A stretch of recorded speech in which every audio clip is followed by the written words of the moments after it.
हूँ कि रोज सितारों की नुमाइश में खलल पड़ता है, रोज सितारों की नुमाइश में खलल पड़ता है। ये चांद भी अजीब पागल है जो अंधेरे में निकल पड़ता है, ये चांद भी अजीब पागल है जो अंधेरे में निकल पड़ता है। तो आज फिर उसकी याद आई है, ऐ सांस जरा आहिस्ता चल, तेरी धड़कन से इनकी इबादत में खलल पड़ता है।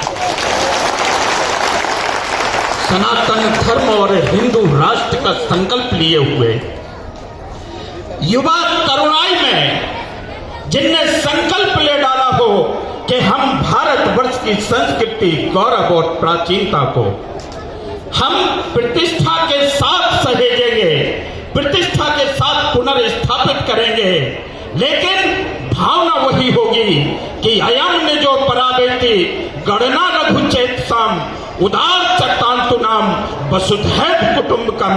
इस भावना के साथ, उदात्त भावना के साथ परम पूज्य गुरुदेव यहाँ पर उपस्थित हुए हैं। मैं पुनः पावन चरणों में विनम्र प्रार्थना करूंगा, अनुरोध करूंगा कि इस कार्यक्रम का प्रारंभ करने का कष्ट करें।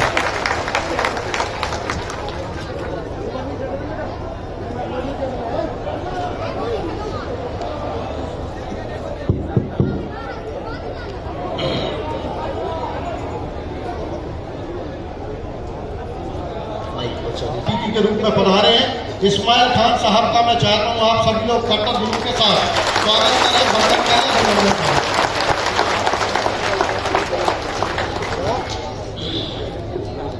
श्री सीताराम भगवान की बागेश्वर आपको कल बताया गया था और आपको मंच संचालक जी द्वारा भी बताया गया होगा कि भारत के इतिहास में सनातन धर्म की पीठ से पहली बार एक ऐसा आयोजन प्रारंभ हो रहा है जिसमें राष्ट्र की समृद्धि के निर्माण के लिए सनातन की या क्या भूमिका होनी चाहिए, किन सुधारों को करना चाहिए और साथ ही किन विचारों से हमारा राष्ट्र समृद्ध हो सके, इसको लेकर के हम सब पुनः 10:30 बजे टीकमगढ़ से इस कार्यक्रम को प्रारंभ कर रहे हैं। हमारे मन में भाव यह पूर्ववत ही आया, पूर्व में अनेक बार आया और इस कार्यक्रम को हमारे मन में ऐसी अपेक्षा है बालाजी के चरणों से कि अब भारत के हर जिले में ऐसा आयोजन होना चाहिए। इसमें समाज की धारणा क्या है, माइक को ठीक कीजिए। इसमें समाज की धारणा क्या है, समाज क्या चाहता है और सामाजिक समरसता कैसे हो, वैमनस्यता दूर कैसे हो, इसमें समाज के जो लोग हैं वो क्या विचार रखते हैं, उनके क्या प्रश्न हैं। जैसे आप बगल में हमारे डॉक्टर हैं, वकील हैं, पत्रकार हैं और समाज सेवी हैं। 4 दूनी 8 लोग यहाँ विराजमान। सामने में अतिथि के रूप में भी प्रत्येक पंथ और समाज के लोग हैं जो अपने अपने भावों को लेकर के बैठे हैं। जो भी हमें बागेश्वर बालाजी की प्रेरणा लगेगी, साथ ही साथ अनेक प्रश्नों को लेकर के पूरी जनता जनार्दन भी पंडाल में बैठी हुई है। आपका भी खूब खूब स्वागत है। और बागेश्वर बालाजी के चरणों से प्रार्थना है सन्यासी बाबा से कि आप सबका मंगल हो गए। और यह जो आयोजन आज का प्रारंभ हो रहा है टीकमगढ़ के लिए गौरव का विषय है कि ये प्रथम और पहला कार्यक्रम आज पहले ही टीकमगढ़ से प्रारंभ हो रहा है। इसका समूचा श्रेय टीकमगढ़ जिले को जाता है और टीकमगढ़ जिले के इस आयोजन के जो आयोजक हैं, वैसे तो हनुमान जी महाराज और बागेश्वर बालाजी हैं, लेकिन निमित्त रूप में यजमान राजेंद्र तिवारी जी और उनके सुपुत्र राहुल तिवारी जी की बहुत भूमिका है इस आयोजन में। बिना विलंब किए सवाल, अब तक आपने हमको टीवियों पर बहुत प्रश्न उत्तर देते हुए सुना होगा, उनका चर्चा हम करेंगे और जिनके जो प्रश्न होंगे मनोभाव में आप बेझिझक पूछिएगा। जो हमें बालाजी की प्रेरणा लगेगी हम प्रति उत्तर देंगे बालाजी की प्रेरणा से। प्रारंभ करते हैं। एक बार जय श्री राम जोरदार ताली बजाकर स्वागत करेंगे।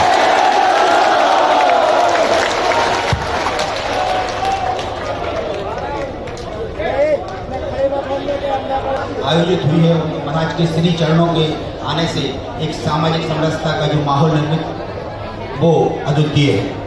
मूल विषय पर आते हैं, जो एक महाराज जी का एक सपना है या जो आज एक हमारे समाज की व्यवस्था है कि 21वीं सदी में हमारे राष्ट्र जिसमें हम निवास करते हैं, जिस पर हमें गर्व है, उसका विश्व गुरु के रूप में जो मान है वो उत्तरोत्तर बढ़े, उसमें खूब उन्नति हो। इसके लिए आज हम लोग यहाँ उपस्थित हुए हैं। इस संबंध में हमारे जो विचार हैं, पहला प्रश्न गुरु पर हमारा आपसे है, सनातन धर्म कालांतर से चला आ रहा है, इस पर कई विपत्तियाँ आई, आज भी ये चल रहा है। अभी ऐसी तमाम पंथों के अलग हुए, पंथों ने अपनी अपनी राहें ली, तो हमारा निवेदन है कि सनातन धर्म जो है उसको प्रबल करने के लिए सारे पंथों की जो अच्छाइयाँ हैं उनको साथ में लाया जाए, जो कुरीतियाँ हैं उन्हें दूर किया जाए। ऐसी व्यवस्था कैसे संभव? बहुत अच्छा प्रश्न है आपका। आपने कहा कि सनातन धर्म से अनेक पंथ निकले हैं और उसमें अनेक पंथों में निश्चित रूप से बहुत सी खूबियां हैं, बहुत अच्छाइयां हैं, बहुत से गुण हैं, और सनातन को और कैसे मजबूत बना करके और वर्तमान समय में सामाजिक समरसता कैसे की जाए, शायद आपका प्रश्न ये है। हम सबसे पहले इस बात पर दृढ़ हो जाएं, प्रत्येक भारतवासी, चाहे वो किसी भी वर्ग का हो, किसी भी समाज का हो, किसी भी पंथ का हो, किसी भी जाति का हो, किसी भी धर्म का हो, या अगर अपने आप को किसी भी धर्म का मानता हो, किसी भी धर्म का हो, वो ये सबसे पहले मान ले कि हम भारतीय हैं। जिस दिन राष्ट्रीय सर्वोपरि मान लेंगे, धर्म सनातन सर्वो, क्योंकि राष्ट्रीय धर्म सनातन धर्म है, सनातन धर्म ही राष्ट्र है, दोनों एक दूसरे के पूरक हैं। जिस दिन हिंदुस्तान में रहने वाले प्रत्येक व्यक्ति अपने आप को हिंदुस्तानी गर्व से कहने लगेगा, उसी दिन भारत नित्य उत्थान करने लगेगा। आपका क्या विचार है डॉक्टर साहब?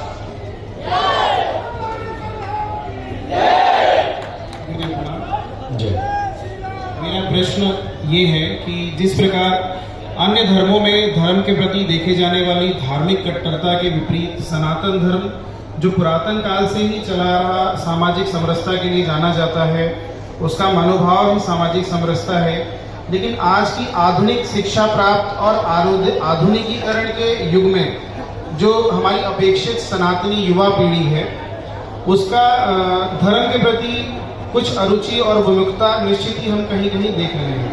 तो आपको बता दें कि ये कार्यक्रम और ये प्रश्नोत्तरी की चर्चा किसी भी एक धर्म की बात नहीं है या एक व्यक्ति विशेष के लिए बात नहीं है। ये भारत के राष्ट्र निर्माण के उत्थान की बात हो रही है कि भारत में रहने वाला प्रत्येक युवा उन्नति कैसे कर रहा है। और आपने एक जो बहुत प्यारी बारीकी इस प्रश्न में पकड़ी है, जिससे हमें मन बहुत गदगद हुआ है। आपने कहा कि युवा जो पाश्चात्य सभ्यता की तरफ दौड़ रहा है, आधुनिकीकरण की जो धूल उसकी आंखों पर पट्टी मोटी परत बन के रह गया, उसकी परत को हटा करके हम अपनी प्राचीन संस्कृति से कैसे उसको जगाएं, आपका ये प्रश्न है। सबसे प्रथम और सबसे बढ़िया बात डॉक्टर साहब ये है, जो वर्तमान सरकार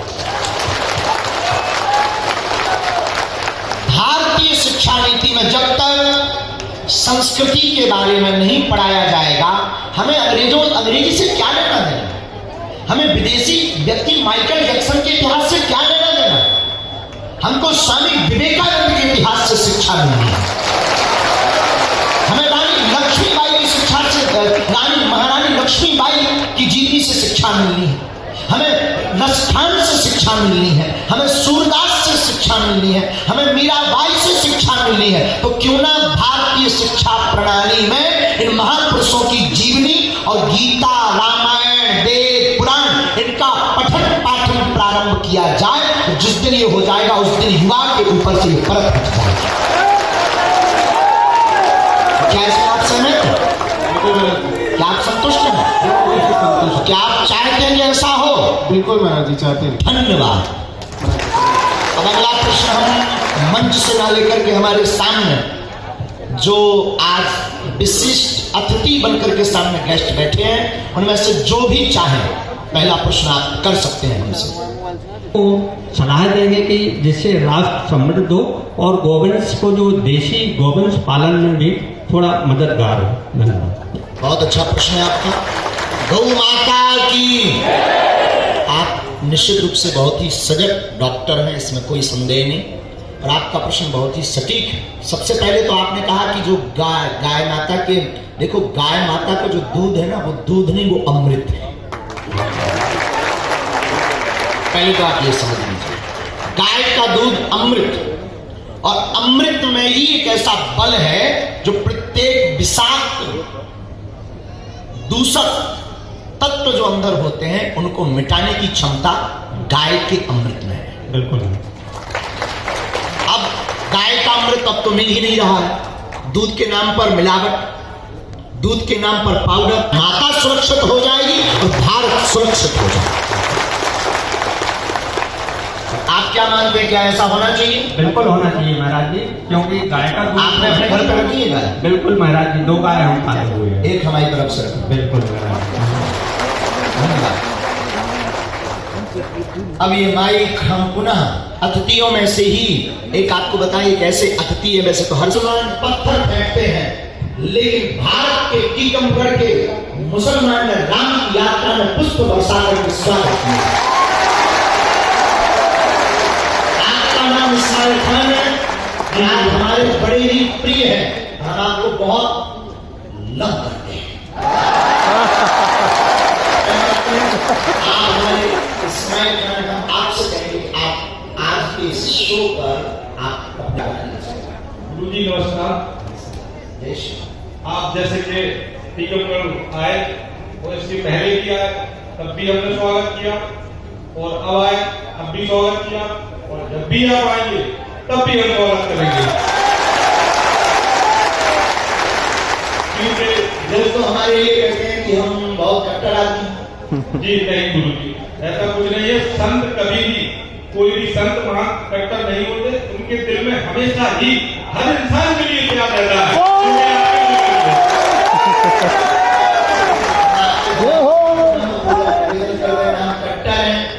हम राम जी के हैं, तो जो राम की बात करते हैं, राम के हित की बात करते हैं, भारत की बात करते हैं, हम उनके लिए अपने प्राणों को सामने रखने की जरूरत है। जी गुरु जी, हमारा ये 2 प्रश्न पता नहीं है कि हिंदू राष्ट्र में मुस्लिम समाज का स्थान क्या और कहां है। ताली बजाइए। आपके माध्यम से हम समूचे भारतवर्ष के मुसलमानों को पहले बात तो ये कहना चाहते हैं, जो भी हमारी है वही रहेगा। भारत हिंदू राष्ट्र की कल्पना में जिस प्रकार पाकिस्तान में हिंदू रहते हैं, उसी प्रकार भारत में मुसलमान भी रहेंगे। हमारे भारत हिंदू राष्ट्र की कल्पना में किसी भी पंथ को भारत छोड़ने की आवश्यकता नहीं है।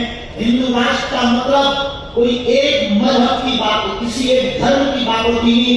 हिंदू राष्ट्र मतलब सनातन, सनातन मतलब सबका धर्म। प्रत्येक भारत का मुसलमान और जो यहाँ के रहे और आप हैं, आपके माध्यम से अगर हमारी बात पहुंचे तो आप ये अपनी कम्युनिटी को ये बता दीजिएगा कि हिंदू राष्ट्र का मतलब राजनीतिक रोटियां सेक कर कोई हमारे तुम्हारे बीच में दरार बन गए तो उसको नहीं हम कह सकते हैं। लेकिन हमारे हिंदू राष्ट्र की कल्पना बहुत स्पष्ट है, जिसमें किसी भी धर्म को भारत छोड़ने की आवश्यकता नहीं है, न हम छोड़ने देंगे। हाँ, किसी को दिक्कत है तो पासपोर्ट दिलवा दें। क्या बात कर रहा है जी, हमें बहुत अच्छा लगा गुरु जी, बिल्कुल हृदय से और दिल से। आप जैसे संत अगर पूरे भारत में हो जाए तो भारत का उद्धार हो जाए, वो इसलिए गुरु जी कि आपने ही सोचा है कि हम कैंसर हॉस्पिटल बनाएंगे नाम पर, तो गुरु जी उसके लिए तहे दिल से धन्यवाद, तहे दिल से बार-बार धन्यवाद।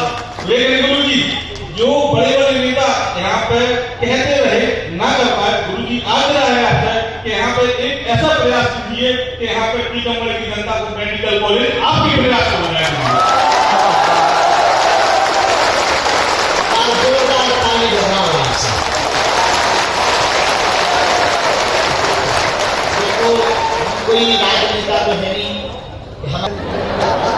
हमारे बीच में चिकित्सा के पेशे से लेकिन वरिष्ठ समाज सेवी डॉक्टर अभिषेक जैन जी बैठे हुए हैं, जो श्रद्धा सेवालय के माध्यम से गरीब असहायों की मदद कर रहे हैं। सनातन को स्वीकार कर रहे हैं कि उनका गोत्र क्या होगा, क्या आप उनका स्थान क्या होगा, क्या आप अन्य पूर्व ऋषियों के भांति अपने लिए नए उनके लिए नए गोत्र की स्थापना करेंगे, जिससे भविष्य में उनके पुत्र पुत्रियों का विवाह व संस्कार में कोई समस्या का सामना होगा।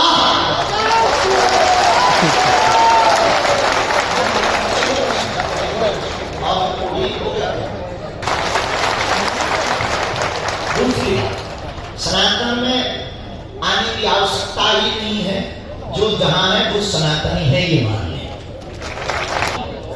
तो प्रयागराज जाकर वहां क्या निकलवा सिद्धरा, प्रयागराज में पंडों के पास में 8-8, 10-10, 20-20 पीढ़ी पुराना सिद्धरा रखा हुआ है।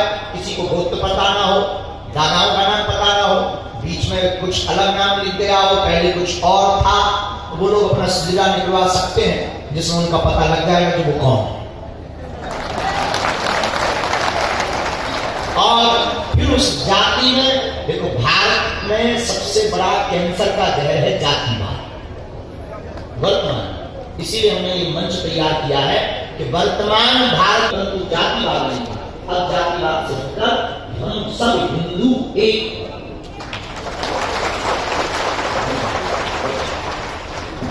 अगला प्रश्न एक पत्रकार नवोज। गुरुवर के चरणों में प्रणाम। सबसे पहले तो सनातन धर्म में चरित्र और संस्कारों का आज जो गिरावट आ रही है, उसको अपन स्थापित करने के लिए गुरु जी अपनी ओर से क्या करेंगे, सबसे पहले तो आपसे ये जानना चाहते हैं। चरित्र में और संस्कार में गिरावट आ रही, सबसे पहले हम आपको बता दें कि संस्कारों में गिरावट आने का कारण है कि हम लोगों ने अपने दादाओं की पद्धति को छोड़, हमारे पिताजी, हमारे दादाजी जब आज से 8 साल पुरानी बात मान लीजिएगा, दादाजी को बहुत दिन हुए, पर 10-12 साल पहले हमारे दादाजी, हमारे पिताजी, हमारे चाचा जी, ताऊ, पूरा परिवार घर में शाम को जब भोजन करते थे ना, तो बैठने के बाद रामचरित मानस का पाठ करवाते थे। और आज प्रत्येक घर से रामायण का पाठ बंद हो गया है। केवल एक ग्रंथ रामायण आप छोटे बच्चों को पढ़ाना प्रारंभ कर दीजिए, अपने घर में रोज 5 दोहा पढ़वाइए और उनके अनुसार बच्चों का आचरण प्रारंभ करवा दीजिए, आपके संस्कार और संस्कृति दोनों सुरक्षित हो जाए। गुरु जी को मुझे और है कि आज जो घर के अंदर थे वो घर के बाहर आ गए हैं, जो घर के बाहर थे वो अंदर आ गए हैं। जैसे कुत्ते आज घर के अंदर पाले जा रहे हैं, गाय बाहर हो गई है। माँ बाप को पूजने भगवान मानते थे, पूजा करते थे, आज वो आता है कई वृद्धाश्रमों में जाकर के रहने से बंद हो गए। ऐसे लोगों के लिए सामाजिक स्तर पर अगर कोई पनिशमेंट माने, उन्हें अपन दंडित करने का अगर प्रावधान बनाए, तो इसके लिए आप क्या मार्गदर्शन? दंड देने का अधिकार तो न्यायालय को, पर सामाजिक दृष्टि में न्यायालय को ये लौकिक में तो नहीं, वकील साहब बैठे लौकिक में है कोई, हमें बताओ, हम शुरू करें।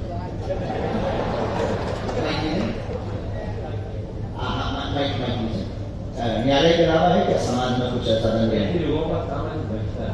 किया जा सकता, ये कर सकते हैं, क्योंकि हमें कानून के खिलाफ भी नहीं जाना। तो आपने कहा है कि अगर तुम्हारा